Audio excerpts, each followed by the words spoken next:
मेरे प्यारे देशवासियों, नमस्कार। मन की बात में आप सबका स्वागत है। इन दिनों चैंपियंस ट्रॉफी चल रही है और हर तरफ क्रिकेट का माहौल है। क्रिकेट में सेंचुरी का रोमांच क्या होता है, ये तो हम सब भली भांति जानते हैं। लेकिन आज मैं आप सबसे क्रिकेट नहीं बल्कि भारत ने स्पेस में जो शानदार सेंचुरी बनाई है उसकी बात करने वाला हूं। पिछले महीने देश इसरो के 100वें रॉकेट की लॉन्चिंग के साक्षी बने हैं। ये केवल एक नंबर नहीं है, बल्कि इससे स्पेस साइंस में नित नई ऊंचाइयों को छूने के हमारे संकल्प का भी पता चलता है। हमारी स्पेस जर्नी की शुरुआत बहुत ही सामान्य तरीके से हुई थी। इसमें कदम कदम पर चुनौतियां थी, लेकिन हमारे वैज्ञानिक विजय प्राप्त करते हुए आगे बढ़ते ही गए। समय के साथ अंतरिक्ष की इस उड़ान में हमारी सफलताओं की लिस्ट काफी लंबी होती चली गई। लॉन्च व्हीकल का निर्माण हो, चंद्रयान की सफलता हो, मंगलयान हो, आदित्य L1 या फिर एक ही रॉकेट से एक ही बार में 104 सैटेलाइट्स को स्पेस में भेजने का अभूतपूर्व मिशन हो। इसरो की सफलताओं का दायरा काफी बड़ा रहा है।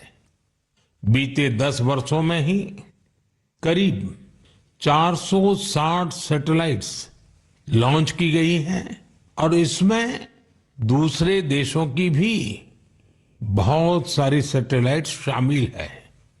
हाल के वर्षों की एक बड़ी बात यह भी रही है कि स्पेस साइंटिस्ट की हमारी टीम में नारी शक्ति की भागीदारी लगातार बढ़ रही है।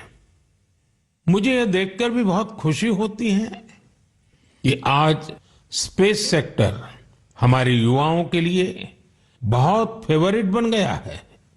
कुछ साल पहले तक किसने सोचा होगा कि इस क्षेत्र में स्टार्टअप और प्राइवेट सेक्टर की स्पेस कंपनियों की संख्या सैकड़ों में हो जाएगी। हमारे जो युवा जीवन में कुछ थ्रिलिंग और एक्साइटिंग करना चाहते हैं, उनके लिए स्पेस सेक्टर एक बेहतरीन ऑप्शन बन रहा है। साथियों, आने वाले कुछ ही दिनों में हम नेशनल साइंस डे मनाने जा रहे हैं। हमारे बच्चों का, युवाओं का साइंस में इंटरेस्ट और पैशन होना बहुत मायने रखता है। इसे लेकर मेरे पास एक आइडिया है जिसे आप one day as a scientist कह सकते हैं। यानी आप अपना एक दिन एक साइंटिस्ट के रूप में, एक वैज्ञानिक के रूप में बिताकर देखें। आप अपनी सुविधा के अनुसार, अपनी मर्जी के अनुसार कोई भी दिन चुन सकते हैं। उस दिन आप किसी रिसर्च लैब, प्लेनेटोरियम या फिर स्पेस सेंटर जैसी जगहों पर जरूर जाएं। इससे साइंस को लेकर आपकी जिज्ञासा और बढ़ेगी। स्पेस और साइंस की तरह एक और क्षेत्र है जिसमें भारत तेजी से अपनी मजबूत पहचान बना रहा है। ये क्षेत्र है AI, यानी आर्टिफिशियल इंटेलिजेंस।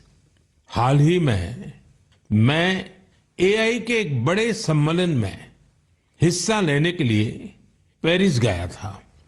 वहां दुनिया ने इस सेक्टर में भारत की प्रगति की खूब सराहना की। हमारे देश के लोग आज AI का उपयोग किस किस तरह से कर रहे हैं, इसके उदाहरण भी हमें देखने को मिल रहे हैं। अब जैसे तेलंगाना में आदिलाबाद के सरकारी स्कूल के एक टीचर थोड़ासम कैलाश जी हैं। डिजिटल गीत संगीत में उनकी दिलचस्पी हमारी कई ट्राइबल लैंग्वेज को बचाने में बहुत महत्वपूर्ण काम कर रही है। उन्होंने एआई टूल्स की मदद से कोलामी भाषा में गाना कंपोज कर कमाल कर दिया है। वे एआई का उपयोग कोलामी के अलावा भी कई और भाषाओं में गीत तैयार करने के लिए कर रहे हैं। सोशल मीडिया पर उनके ट्रैक हमारे आदिवासी भाई बहनों को खूब पसंद आ रहे हैं। स्पेस सेक्टर हो या फिर एआई, हमारे युवाओं की बढ़ती भागीदारी एक नई क्रांति को जन्म दे रही है। नई नई टेक्नोलॉजी को अपनाने और आजमाने में भारत के लोग किसी से पीछे नहीं हैं।